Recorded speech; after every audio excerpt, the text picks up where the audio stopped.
आपके तेजस्वी जी तो फंस गए प्रधानमंत्री पर बोलकर। देखिए, सबसे पहले तो एसआईआर के मुद्दे पर जिस तरह से भारतीय जनता पार्टी, जनता दल यू और एनडीए के लोग एक्सपोज हो गए हैं, लेकिन तो आप लोग प्रधानमंत्री को पॉकेटमार बोलिएगा तो स्क्वायर नहीं होगा। भाई, प्रधानमंत्री को हम लोगों ने क्या बात कहा है कि आ रहे हैं, जुमलेबाजी करेंगे, बिना हड्डी का जबान से ये बड़ी बड़ी बातें करेंगे, लेकिन बिहार और बिहार के हितों के लिए कोई काम नहीं करेंगे। एफआईआर से डर नहीं है? किस बात का डर? अरे लोग नेता का जेल हो सकता है। अरे भाई, कितना जेल कराएंगे? इनको पता है कि जेल और बेल तो प्रक्रिया का चीज है, लेकिन सत्ता से जब ये बाहर चले जाएंगे तो ये कहाँ रहेंगे, इनको भी पता है। चुनाव से पहले एनडीए तोड़ना चाह रही है, फिर अगर चुनाव के बाद भी भाई अभी तेजस्वी जी का इशारा हो जाएगा तो इतने लोग टूट करके आ जाएंगे कि कहाँ से 3 नंबर की पार्टी को पता भी नहीं चलेगा कि मेरे लोग कहाँ चले गए, क्योंकि आंख बंद डिब्बा गायब होने वाला है। इनको पता ही नहीं चलेगा कि भूंजा पार्टी भाजपा के विचारों पर पार्टी को ले जाना चाहती है।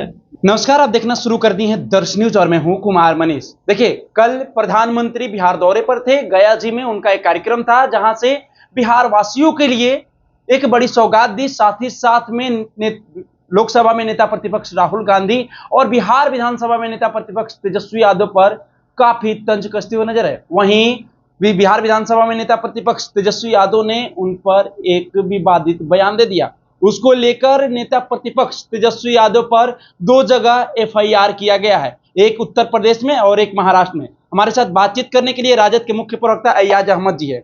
आपके तेजस्वी जी तो फंस गए प्रधानमंत्री पर बोलकर।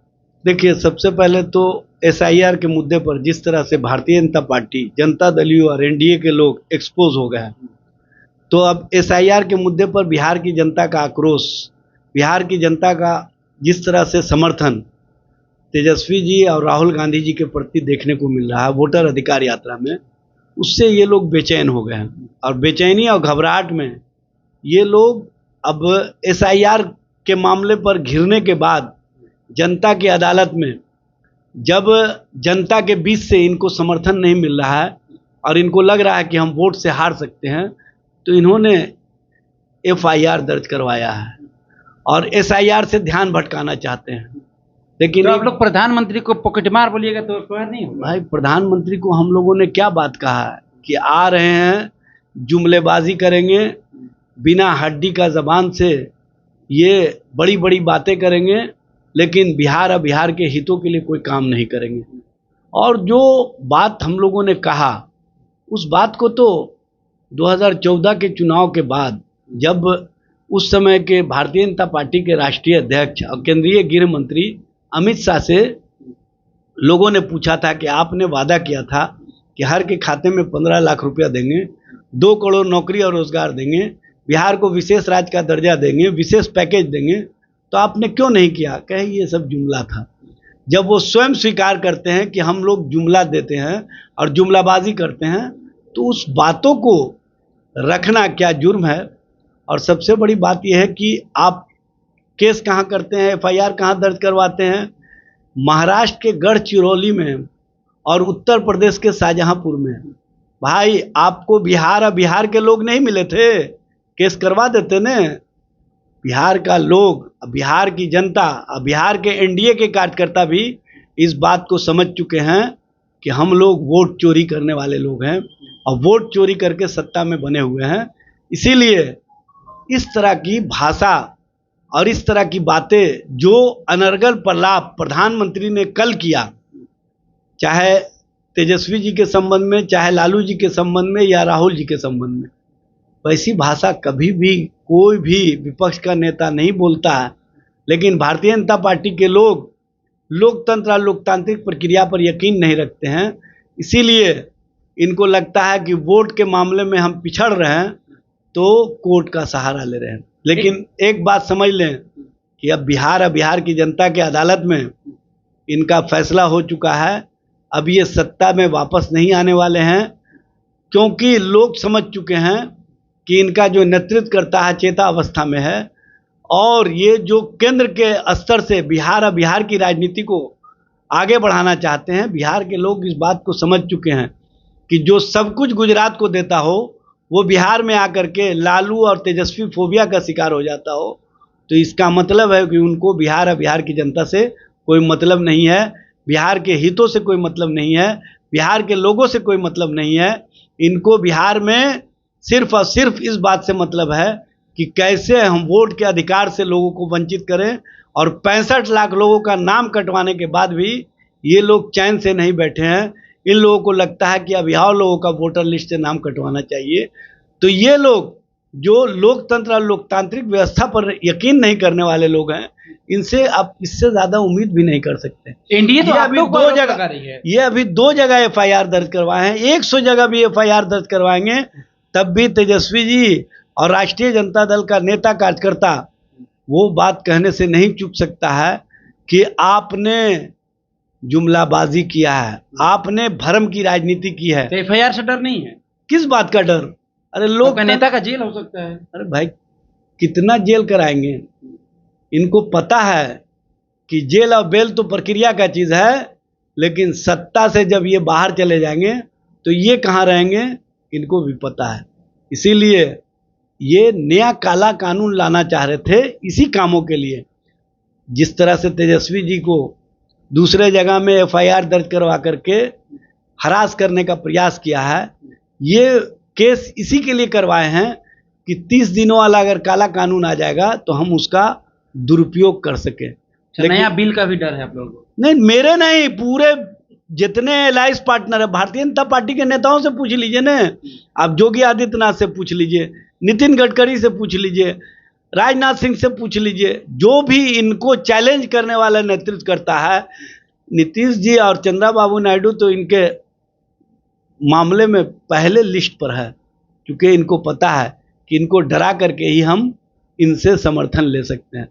लेकिन एक बात समझ लें, अब देश और देश की जनता इनको पसंद नहीं कर रही है, इसलिए ये जितना भी कोशिश कर ले, जितना भी कानून बना ले, ये कानून इनके नज़रिए से लगेगा कि इनके लिए बेहतर है, लेकिन कहीं ना कहीं इनके लिए ही घातक होने जा रहा है। जिस वोटर अधिकार यात्रा लेकर 2 नेता प्रतिपक्ष घूम रहे हैं, एनडीए कह रही है कि जिस रोड पे वो घूम रहे हैं वो देन किसका है? एनडीए का देन है कि पिच रोड पर वो यात्रा कर पा रहे हैं, गड्ढा में नहीं जाना पड़ रहा है। गलतफहमी के शिकार हैं, सुधार ले अपने आप में। UPA 2 की सरकार में जो मनमोहन सिंह जी ने काम किया और जिस काम को रघुवंश बाबू ने गांव-गांव तक ग्रामीण विकास कार्यक्रम के माध्यम से रोड का कनेक्टिविटी किया, ये सब लोगों ने देखा है। और राजीव गांधी विद्युतीकरण योजना के तहत गांव-गांव तक बिजली पहुंचाने का काम किया गया, खंभा पहुंचाने का काम किया गया, तार लगवाने का काम किया। काम किए हैं मनमोहन सिंह जी, रघुवंश बाबू, और नाम अपना इन लोग फाड़ रहे हैं। कमाए धोती वाला और नाम हो लंगोटी वाले का, ये चलने वाला है? 20 साल बेमिसाल का नारा दे रहे हैं लोग भाई। 20 साल, 20 गंगा बहा दिए बिहार 20 में। साल खटारा सरकार, 2005 से 2025, अब और नहीं चाहिए नीतीश, ये बिहार की जनता नारा लगा रही है। क्योंकि बिहार की जनता को पता है कि बिहार को अगर रसातल में किसी ने पहुंचाया है तो वो है एनडीए सरकार, नीतीश के नेतृत्व वाली सरकार। और 17 महीने में जो तेजस्वी जी ने सकारात्मक सोच, सकारात्मक दृष्टि के साथ बिहार के विकास को आयाम दिया, बिहार में शिक्षा, चिकित्सा के क्षेत्र में जो आमूलचूल परिवर्तन देखने को मिला, ये तेजस्वी जी के नेतृत्व और सफल सोच का परिणाम है। इसीलिए बिहार की जनता कहती है कि तेजस्वी पर विश्वास, इस बार बनेगी तेजस्वी के नेतृत्व में सरकार। 2 विधायक आपके मोदी जी के मंच पर दिख रहे हैं, तो ऐसे में तो एनडीए आप लोग को तोड़ना चाह रही है। 2 विधायक गए हैं, आगे चल के और भी विधायक चले जाएंगे। देखिए, सबको पता है कि किस बात का उपकार किया गया और किस उपकार में वो मंच पर दिखाई दिए। अब प्रधानमंत्री जी नहीं बोलते हैं भ्रष्टाचारी, बलात्कारी, व्यभिचारी।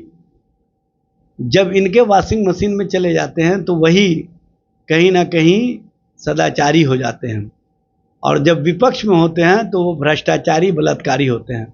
तो इस तरह की जो राजनीति की कवायद इनके माध्यम से की जा रही है, उसको देश की जनता भी देख रही है, बिहार की जनता भी देख रही है।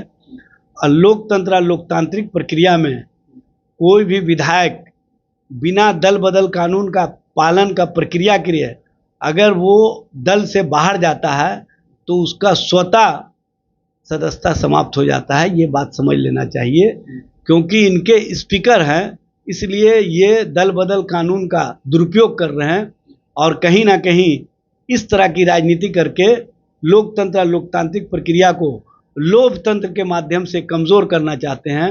लेकिन ये लोकतंत्र लोकतंत्र में कमज़ोर पड़ जाएगा, क्योंकि लोकतंत्र लोकतांत्रिक प्रक्रिया पर यकीन करने वाले हम लोग हैं। चुनाव से पहले एनडीए तोड़ना चाह रही है, फिर अगर चुनाव के बाद भी भाई अभी तेजस्वी जी का इशारा हो जाएगा तो इतने लोग टूट करके आ जाएंगे कि कहाँ से 3 नंबर की पार्टी को पता भी नहीं चलेगा कि मेरे लोग कहाँ चले गए, क्योंकि आंख वन डिब्बा गायब होने वाला है।